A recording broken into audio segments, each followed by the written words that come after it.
dear students, today we proceed our exercise, miscellaneous exercise of chapter 6, application of derivative. Question number 1 to 7 हमने previous video में कर चुके हैं. Now I am taking question number 8. Question number 8, find the maximum area of an isosceles triangle inscribed in the ellipse. ये बेटा मैंने ellipse की diagram बना दिया. x square by a square plus y square by b square is equal to 1. ये ellipse की equation होती है जो आपने 11th क्लास में पढ़ी थी. तो इसके अंदर एक ट्रायंगल बनानी होगी आइसोसेलेस, और एक कंडीशन दे दी कि उसका जो वर्टेक्स है वो एक एंड मेजर एक्सिस के एंड पर, ये मेरी मेजर एक्सिस होती है, इसके एक एंड पर इसका एक वर्टेक्स होना चाहिए. तो इसके वर्टेक्स को पॉइंट रखते हैं a, 0. तो यहाँ पर मैंने b पॉइंट कंसीडर कर लिया. b पॉइंट के कोऑर्डिनेट्स दे दिए a cos theta, b sin theta, और c के कोऑर्डिनेट दे दिए a cos theta minus b sin theta. Understood और नॉट? नाउ मुझे ट्रायंगल का एरिया निकालना है. ट्रायंगल का एरिया होता है half into base into height. तो मुझे BC चाहिए मेरे को. तो BC निकालना है, तो पहले BC निकालना पड़ेगा बेटा. BC coordinates under the root derivative distance निकालनी पड़ेगी. BC की डिस्टेंस दोनों कोऑर्डिनेट दे रखे हैं ना. a cos theta minus a cos theta is 0, b sin theta minus यानी प्लस b sin थीटा, यानी ये हो जाएगा 2b sin theta whole square.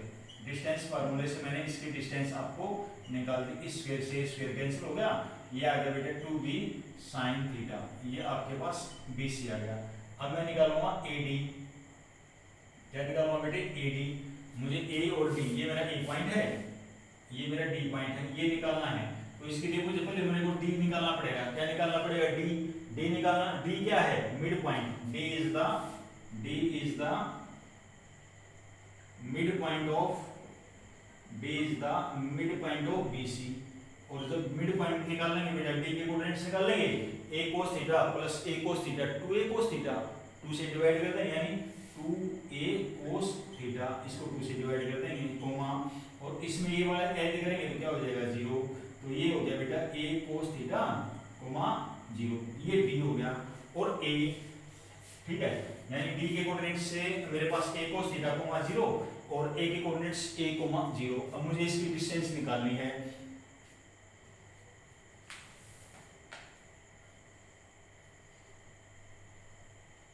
तो डिस्टेंस फार्मूले से मैं इसकी डिस्टेंस निकाल दूंगा. डिस्टेंस फार्मूले से इसकी डिस्टेंस निकालनी है. तो डिस्टेंस फार्मूले से इसकी डिस्टेंस कैसे निकलेगी स्टूडेंट? से under the root a minus a cos theta whole square. तो ये कैंसिल हो गया बेटे. तो क्या हो गया? a minus a cos theta. ये आपके पास AD आ गई. Now students area is equal to half into base into height. Everybody noted the formula. A of BC की वैल्यू आ गई बेटे 2b sin थीटा, और AD की वैल्यू आ गई आपके पास a minus a cos theta. After that 2 से 2 कैंसिल हो गया. क्या रहेगा बेटे? b sin थीटा, और यदि a b कॉमन निकालूं तो क्या रहेगा? 1 minus cos theta, 1 minus cos theta. ये आ गया बेटे a के इक्वल. किसके आ गया? a के equal. Now derivative d by d theta. तो क्या होगा स्टूडेंट? से ध्यान दे भाई, first function as it is, derivative of second plus second as it is derivative of first. Now next step ab, ये हो गया बेटे साइन स्क्वायर थीटा, ये हो गया प्लस cos थीटा, और ये minus cos square theta. Next line में क्या लिख सकते हैं स्टूडेंट्स? यहाँ पर मैं अभी यहाँ लिख रहा हूँ बेटे ab, इसको cos square theta minus sine square theta लिख सकते हैं. बस माइनस कॉमन निकालना पड़ेगा और प्लस cos थीटा. देखना बेटा इस स्टेप में मैंने क्या किया है.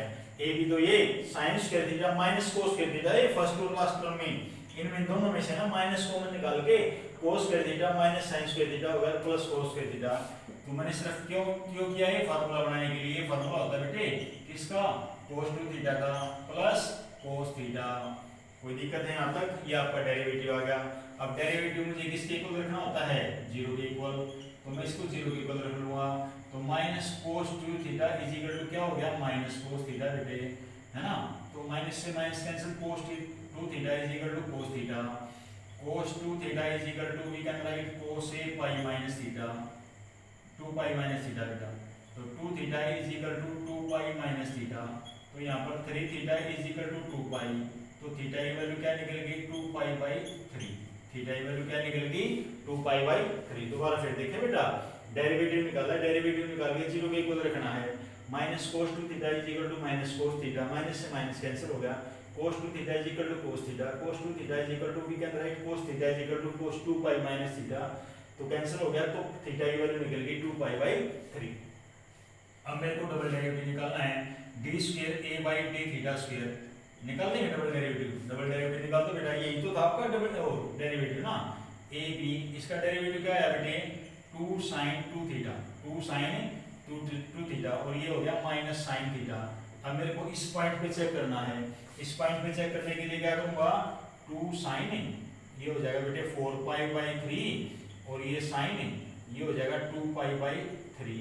अब आप देखो बेटे 4 पाई by 3, 4 pi by 3 third quadrant में, और थर्ड क्वाड्रेंट में तो साइन नेगेटिव होता है ना, और sine 2 pi by 3 sine second quadrant में पॉजिटिव होता है, लेकिन बाहर नेगेटिव पॉजिटिव नेगेटिव नेगेटिव, तो मेरा फंक्शन, मेरा डबल डेरिवेटिव क्या आ गया नेगेटिव आ गया, और नेगेटिव आ गया तो मेरा फंक्शन क्या होगा मैक्सिमा, जो मेरा एरिया है वो क्या होगा मैक्सिमम होगा, क्या होगा मैक्सिमम। क्लियर है सबको, क्लियर हुआ, क्लियर है बेटे। अब मेरे को इसका एरिया भी फाइंड आउट करना है, फाइंड द मैक्सिमम एरिया। अब मेरे को एरिया भी निकालना है बेटे, एरिया कहाँ निकालूं मैं इसमें,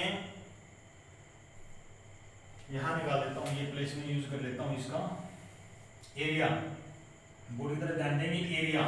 एरिया इज इक्वल टू था आपके पास half into B C into AD, यानी ये वाला एरिया था बेटे A B bracket A B sine theta, A B sine theta bracket 1 minus cos theta, ये था आपके पास एरिया। थोड़ी सी ये डी पॉइंट था यहाँ पर, ये कोऑर्डिनेट्स थे, और ये था आपका ए कोस थीटा कोमा 0, हमने इसको थोड़ी सी और जगह मिल जाएगी इससे, ये कोस है थीटा। नाउ ये आपके पास एरिया था a B sine theta into 1 minus cos theta.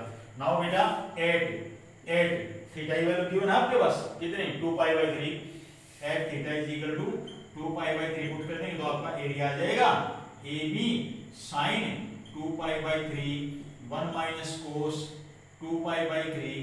अरे भाई साइन 2 पाई बाई 3 की वैल्यू नहीं पता क्या आपको, साइन 2 पाई बाई 3 क्या लिखते हैं स्टूडेंट्स, यहाँ लिख के दिखाऊं क्या आपको, साइन 2 पाई बाई 3, भाई इसलिए पता होना चाहिए, sine we can write pi minus pi by 3, second quadrant चलेगा, सेकंड में साइन क्या होता है पॉजिटिव, साइन पाई बाई 3 यानी साइन 60, साइन 60 की वैल्यू क्या होती है √3/2, क्या होती है बेटा √3/2 1 माइनस, अब यहाँ पर क्या रह गया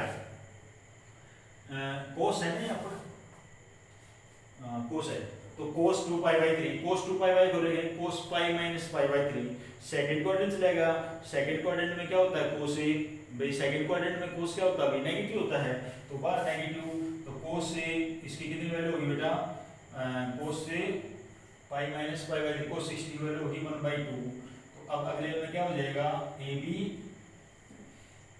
इंटू √3/2, और इसकी ये 3/2 हो गया, तो √3/4 ए बी स्क्वायर यूनिट, ये आपका आंसर हो जाएगा। क्लियर है स्टूडेंट्स, देख लो एक बार ध्यान से इस पूरे क्वेश्चन को। इस क्वेश्चन में आपको मैक्सिमम एरिया निकालना था आइसोसेल ट्रायंगल का, जो कि आइसोसेल ट्रायंगल बनी हुई है एक इलिप्स के अंदर, ये मैंने कोई इलिप्स ड्रॉ कर दी, और इसका एक वर्टेक्स इसके मेजर एक्सिस पर होना चाहिए। बेटा जरूरी नहीं है आप इस तरह से आपके लिए वो बनाए ट्रायंगल, ये आपकी इलिप्स है, तो आपकी जो इलिप्स है तो आपकी ट्रायंगल ऐसे भी बन सकती है, ये वर्टिसेस इधर भी आ सकते हैं, कोई फर्क नहीं पड़ता उससे। तो मैंने यहाँ पर a cos theta b sin theta एक वर्टिसेस मान लिया, क्योंकि ये फर्स्ट क्वाड्रेंट है इसलिए x और y दोनों पॉजिटिव होते हैं, ये फोर्थ क्वाड्रेंट है इसमें x पॉजिटिव होता है लेकिन y क्या होता है नेगेटिव, तो x की वैल्यू तो वही रखी लेकिन y वाली क्या रख दी मैंने माइनस में, ये तो मैंने इसके वर्टिसेस मान लिए। तो अब ये ट्रायंगल बन गई, ट्रायंगल का फॉर्मूला होता है half into base into height, तो बेस निकालने के लिए पहले BC निकाला, BC का डिस्टेंस निकाल दिया, डिस्टेंस फार्मूले से BC की डिस्टेंस निकाल दी, 2b sin थीटा आ गई। अब मेरे को AD निकालना है, यानी ये वाला निकालना है, ये वाला निकालने के मेरे पास डी के कोऑर्डिनेट होने चाहिए, डी के कोऑर्डिनेट ये निकाल लेंगे, D is the mid point of the BC, D इसका मिड पॉइंट है, तो मिड पॉइंट वाला फार्मूला लगाते हैं x1 + x2 divide by 2, y1 + y2 divide by 2। ये मैंने इसका फार्मूला लगा दिया, तो मेरे कोऑर्डिनेट्स आ गए डी के, इसके कोऑर्डिनेट आ गए डी के, और मुझे डी और ए की वैल्यू, डी और ए की डिस्टेंस निकालनी है, तो ये ए और डी की डिस्टेंस निकाल दी मैंने, ए डी।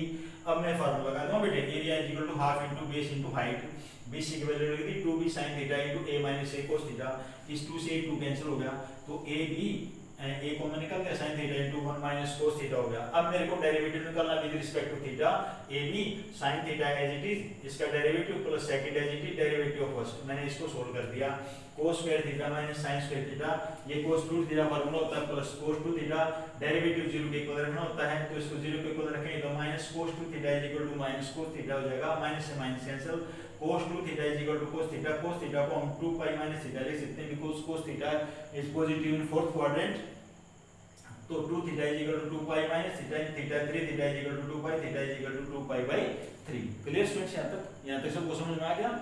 उसके बाद डबल डेरिवेटिव निकाल दिया, डबल डेरिवेटिव के अंदर थीटा की वैल्यू पुट करके देख दी, मेरा नेगेटिव आ गया, नेगेटिव तो मैक्सिमा होगा, यहां तक क्लियर होगा।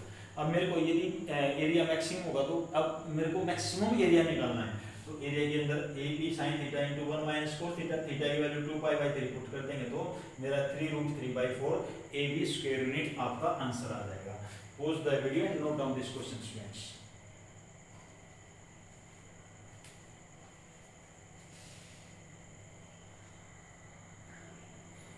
So students, I am taking question number 9. A tank with a rectangular base. अब बेटा एक टैंक है जिसका बेस रेक्टेंगुलर है, ये जो बेस है ये वाला, ये मैं इसको बेस बना रहा हूं, इसको और साइडेड कर रहा हूं ताकि आपको और क्लियर हो जाए कि ये मेरा बेस है, ये इस टैंक का बेस है, और बेस रेक्टेंगल है तो इसकी लेंथ x होगी और ब्रेथ क्या होगी y, ठीक है।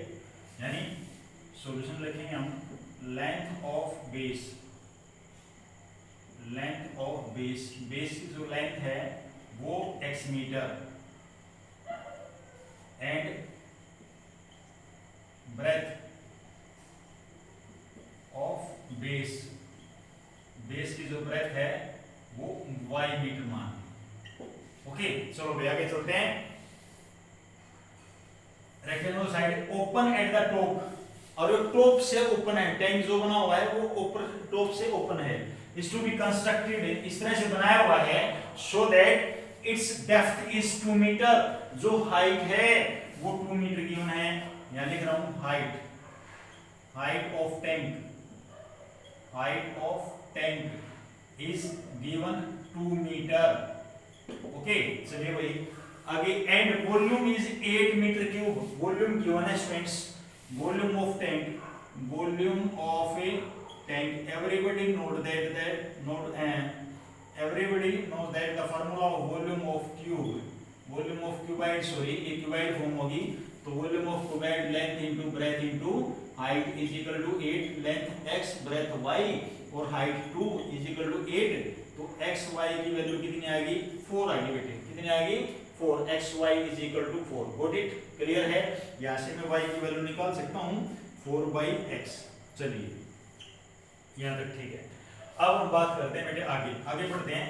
If the building of the tank cost 70 rupees per square metre for the base, जो इसका बेस तैयार हुआ ना, जो इसका बेस तैयार होगा उसकी मल्टीप्लाई उसका जो एरिया है, if the building of the tank cost rupees 70 per square metre for the base, यानी जो इसका एरिया, इसका जो कॉस्ट बनाने में जो कॉस्ट आई है वो 70 रुपीस पर स्क्वायर मीटर है, 70 रुपीस पर स्क्वायर मीटर। तो बेटा कोस्ट की बात की गई है इस क्वेश्चन में, cost, C stand for cost है, एरिया किसका, बेस का, बेस का एरिया तो एक्स वाई होता है, एक्स वाई की मल्टीप्लाई किससे मल्टीप्लाई करनी है 70 से, किससे मल्टीप्लाई करनी है 70, समझना बेटा क्वेश्चन ध्यान से, 70 rupees per square metre for the base and rupees 45 per square metre for the side, जो साइड है ना, 4 साइड, 4 साइड्स हैं, 4 साइड की जो एरिया बनेगा उस एरिया को 45 से मल्टीप्लाई करना है, किससे मल्टीप्लाई करना 45 से। अच्छा एक बात ध्यान से देखें स्टूडेंट्स, ये भी एक साइड है, एक वॉल ये है, थर्ड वॉल ये और फोर्थ वॉल ये, चारों वॉल अलग अलग होते हैं, आप इमेजिन करके देख सकते हैं। तो उनका एरिया क्या होगा, वॉल का एरिया क्या होगा। सपोज करो मैं इस सामने वाली जो ये साइड दिखाई दे रही है, इस एक्स वाली साइड, इस ये वॉल है जो, इस वॉल का एरिया निकालूं तो x इंटू 2 होगा, यानी 2x, और इसके अपोजिट में भी क्या होगा 2x, और इस वाली साइड का 2 इंटू वाई होगा, और इसका भी 2 इंटू वाई होगा। तो we can say write students 45 multiply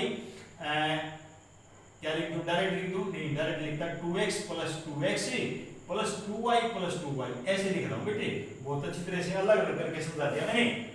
एक वॉल का 2 इंटू एक्स, तो इसके अपोजिट जो वॉल होगा उसका भी 2 इंटू एक्स, साइड वाली जो वॉल है उसका एरिया 2 इंटू वाई, तो इसके इस साइड के अपोजिट जो वॉल है उसका भी 2 इंटू वाई, तो मैंने सबको ऐड कर दिया।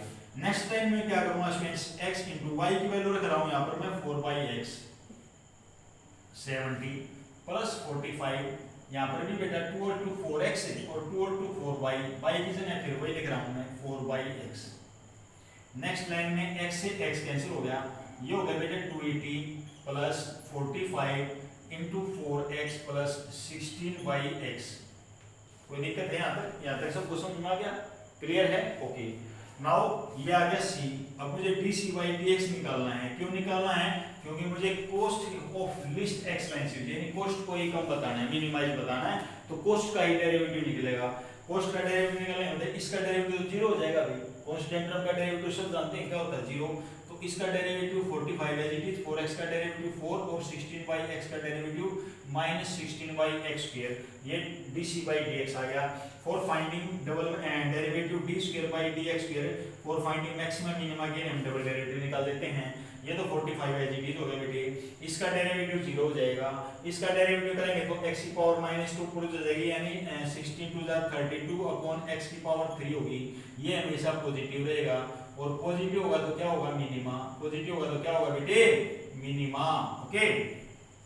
नाउ अब हम बात करते हैं dc/dx इक्वल टू 0 पुट करने की, dc/dx इज इक्वल टू 0, जब मैंने इसको 0 के इक्वल पुट किया 45 4 -16x² इज इक्वल टू 0, तो 4 इज इक्वल टू कितना हो गया 16x², तो 4x² is equal to 16, x² is equal to 4, x की वैल्यू क्या होगी +-2, तो माइनस में तो होगी नहीं, माइनस में तो नहीं होगी भाई, तो x की वैल्यू क्या आएगी 2, तो x की वैल्यू क्या आएगी 2, तो लेंथ हमने x मानी थी, लेंथ तो आ गई 2, और y की वैल्यू निकाल सकते हैं हम, y की वैल्यू कहां से, y is equal to 4/x मानी थी, तो 4 को 2 से डिवाइड कर देंगे तो y की वैल्यू 2 आ गई, और हाइट तो मेरे पास 2 थी, तो तीनों चीजें ही सभी 2 2 होगी, तो ये क्यूब की फॉर्म होगी, क्या होगी क्यूब की फॉर्म, चलो जो भी होगी निकल गई। अब मेरे को कॉस्ट और बतानी है, कॉस्ट भी बतानी है, तो बता दिया हमने, ये जो हमारी कॉस्ट वो मिनिमाइज है, लेकिन कॉस्ट है कितनी, अब यहाँ पर आप x की वैल्यू पुट करेंगे